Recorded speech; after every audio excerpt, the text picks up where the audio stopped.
અને ગુજરાતની જે વાત કરીએ તો આ વખતે ચોમાસાએ જાણે કે જમાવટ બોલાવી છે. સાર્વત્રિક સારો વરસાદ પડ્યો છે. જૂનથી જ ધડબડાટી બોલાવનાર મેઘાએ જુલાઈ અને ઓગસ્ટમાં પણ જોર દાખવ્યું હતું. વાદળોની મહેરબાનીથી સપ્ટેમ્બર પહેલા જ નદી નાળા છલકાઈ ગયા, ડેમ ઓવરફ્લો થવા લાગ્યા. પણ હવે સપ્ટેમ્બર આવ્યો અને સપ્ટેમ્બરમાં મેઘાનો મિજાજ કેવો રહેશે એ ચર્ચાઓ થવા લાગી, કારણ કે નવરાત્રિ પણ તો છે. શું છે નવરાત્રિની આગાહી? છત્રી લઈને જવું, રેનકોટ લઈને, કે પછી ચણિયા ચોળી અને લહેંગા જબ્બા અને કેડિયા પહેરીને?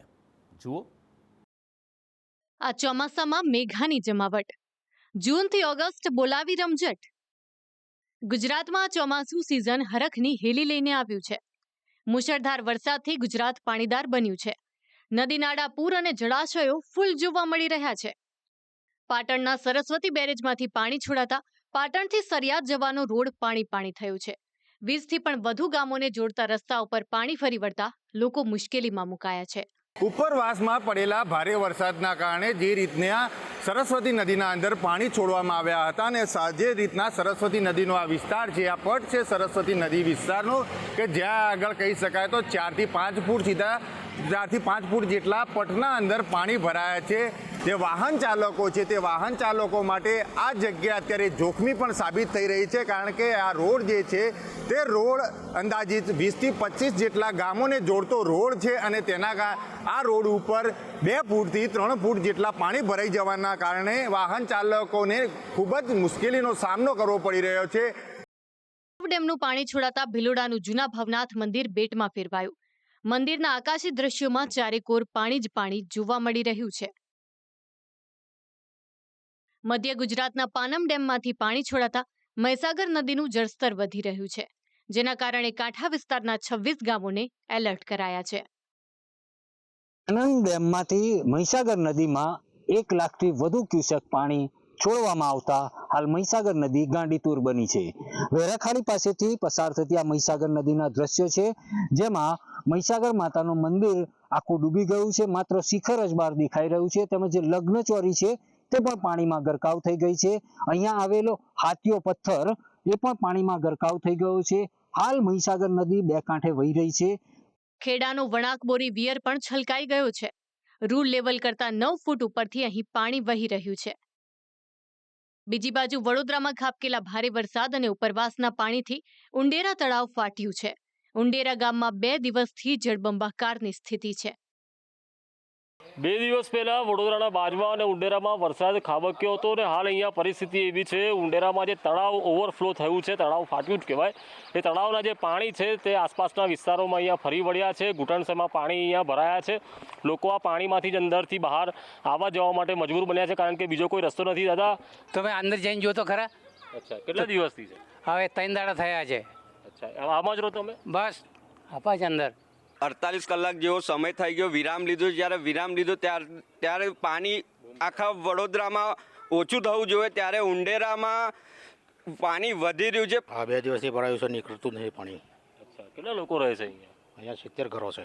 અચ્છા, બધે જ પાણી ભરાયા? હા. એટલે ત્યાં ઘર છોડીને જતા રહ્યા છે બધા? અમુક બહાર નીકળ્યા, અમુક નહીં નીકળ્યા, બીજા અંદર જ છે. જો કે મુશ્કેલી અહીં પૂરી નથી થતી. રાજસ્થાનમાં હાલ ભારેથી અતિ ભારે વરસાદ પડી રહ્યો છે, જેના પાણી રાજ્યની કેટલીક નદીઓમાં પૂર લાવે તેવી દહેશત ઊભી થઈ છે. રાજ્યમાં મેઘરાજાએ જૂન મહિનાથી જ ધબધબાટી બોલાવવાની શરૂ કરી હતી. ઓગસ્ટના શરૂઆતી દિવસોમાં તો મેઘો શાંત હતો, પરંતુ ઓગસ્ટ પૂરો થાય તે પહેલા ટાર્ગેટ પૂરો કરવાનો હોય તેમ અંતમાં તૂટી પડ્યો, જેના કારણે ઓગસ્ટના અંતમાં કેટલાક વિસ્તારોમાં જળ સામ્રાજ્ય છવાયું.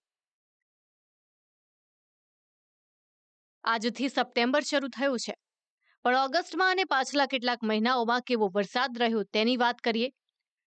ઓગસ્ટ મહિનામાં 245 mm વરસાદ ખાબક્યો, જ્યારે જુલાઈ માસમાં 251 mm, તો સિઝનની શરૂઆત થતા જૂનમાં 303 mm વરસાદ ખાબક્યો. પાછલા કેટલાક વર્ષોમાં ઓગસ્ટમાં ખાબકેલા વરસાદના આંકડા જોશો તો માલુમ પડશે કે દર ઓગસ્ટમાં મેઘો ભરપૂર વરસે છે. આ સિઝનમાં ઓગસ્ટમાં 245 mm વરસાદ ખાબક્યો, જ્યારે 2024ના ઓગસ્ટમાં 241 mm, 2023ના ઓગસ્ટમાં સૌથી વધુ 442 mm વરસાદ, તો 2022માં 255 mm વરસાદ, જ્યારે 2021ના ઓગસ્ટમાં સૌથી ઓછો 54 mm વરસાદ જોવા મળ્યો હતો. આમ ઓગસ્ટમાં ક્યારેક મેઘો મહેર બનીને વરસે છે તો ક્યારેક કહેર બને છે. આ ચોમાસુ સિઝનમાં પણ સપ્ટેમ્બર પહેલા જ મોન્સૂન મીટર 100%ની નજીક પહોંચી ગયું છે. દરેક ઝોનમાં 85 થી 90% વરસાદ નોંધાયો છે. કચ્છ ઝોનમાં 85%, ઉત્તર ગુજરાતમાં સૌથી વધુ 95%, મધ્ય અને પૂર્વ ઝોનમાં 90%, સૌરાષ્ટ્ર ઝોનમાં 84%, તો દક્ષિણ ઝોનમાં પણ મોન્સૂન મીટર 94%એ પહોંચ્યું છે. આખા ગુજરાતની વાત કરીએ તો 1 સપ્ટેમ્બર સુધીમાં 90% વરસાદ ખાબકી ચૂક્યો છે. ઓગસ્ટમાં તો મેઘો ભરપૂર વરસ્યો, પણ આજથી સપ્ટેમ્બર શરૂ થઈ ગયો છે ત્યારે ફરી એક સવાલ લોકોને મૂંઝવવા લાગ્યો છે કે આ સપ્ટેમ્બરમાં આખરે કેવી રહેશે મેઘાની ચાલ. આ સાથે સપ્ટેમ્બરમાં આવી રહ્યો છે ગુજરાતીઓનો મનગમતો તહેવાર નવરાત્રિ. ત્યારે નવરાત્રિ માટે શું છે આગાહી? મેઘો નવરાત્રિમાં નડશે કે કેમ? વરસાદી માહોલને લઈને રાજ્યના હવામાન વિભાગે માહિતી આપી છે કે હાલ ગુજરાતના માથે 3 સિસ્ટમ સક્રિય છે: upper air circulation, monsoon trough અને લો પ્રેશર, જેના કારણે રાજ્યમાં આગામી 7 દિવસ વરસાદી માહોલ રહેશે, જેમાં 3 સપ્ટેમ્બરથી 5 सप्टेम्बर भारे वरसाद रहेशे. 1 सितंबर से लेकर 7 सितंबर तक हल्का से मध्यम बरसात का संभावना रहेगा दोनों क्षेत्रों में, गुजरात रीजन और सौराष्ट्र कच्छ दोनों रीजन में ही. 4th एंड 5th में 4 सितंबर और 5 सितंबर में रेनफॉल एक्टिविटी बढ़ेगी गुजरात रीजन में. सौराष्ट्र कच्छ में हेवी रेनफॉल वार्निंग दिया गया है. डे 4 सितंबर आइसोलेटेड प्लेसेस में येलो वार्निंग के साथ, 5 सितंबर heavy to very heavy isolated places में ऑरेंज वार्निंग के साथ, 6 सितंबर भी और 7 सितंबर हेवी रेनफॉल आइसोलेटेड प्लेसेस में दिया गया है. ગુજરાતના જાણીતા હવામાન શાસ્ત્રી અંબાલાલ પટેલ કહી રહ્યા છે કે આ સપ્ટેમ્બરમાં ભારે વરસાદ જોવા મળી શકે છે. 5 થી 9 સપ્ટેમ્બર અને 14 થી 17 સપ્ટેમ્બર વરસાદી કરંટ દેખાશે. પરંતુ 4-5 સપ્ટેમ્બરથી 8-9 સપ્ટેમ્બર વચ્ચે ભીષણ વરસાદ ગુજરાતના ભાગોમાં થવાની શક્યતા રહેશે, જેમાં લગભગ સૌરાષ્ટ્રના ભાગોમાં પણ કેટલાક ભાગમાં ભીષણ વરસાદ થવાની શક્યતા રહેશે. દક્ષિણ સૌરાષ્ટ્ર, ભાવનગરના ભાગો અને પશ્ચિમ સૌરાષ્ટ્રના ભાગોમાં પણ વરસાદ થવાની શક્યતા રહેશે. બીજી એક સિસ્ટમ લગભગ 13 સપ્ટેમ્બરથી 17 સપ્ટેમ્બર વચ્ચે બનવાની શક્યતા રહેશે, જેમાં 15 સપ્ટેમ્બરમાં પણ રાજ્યના અલગ અલગ ભાગોમાં ભારે વરસાદી ઝાપટા પડવાની શક્યતા રહેશે.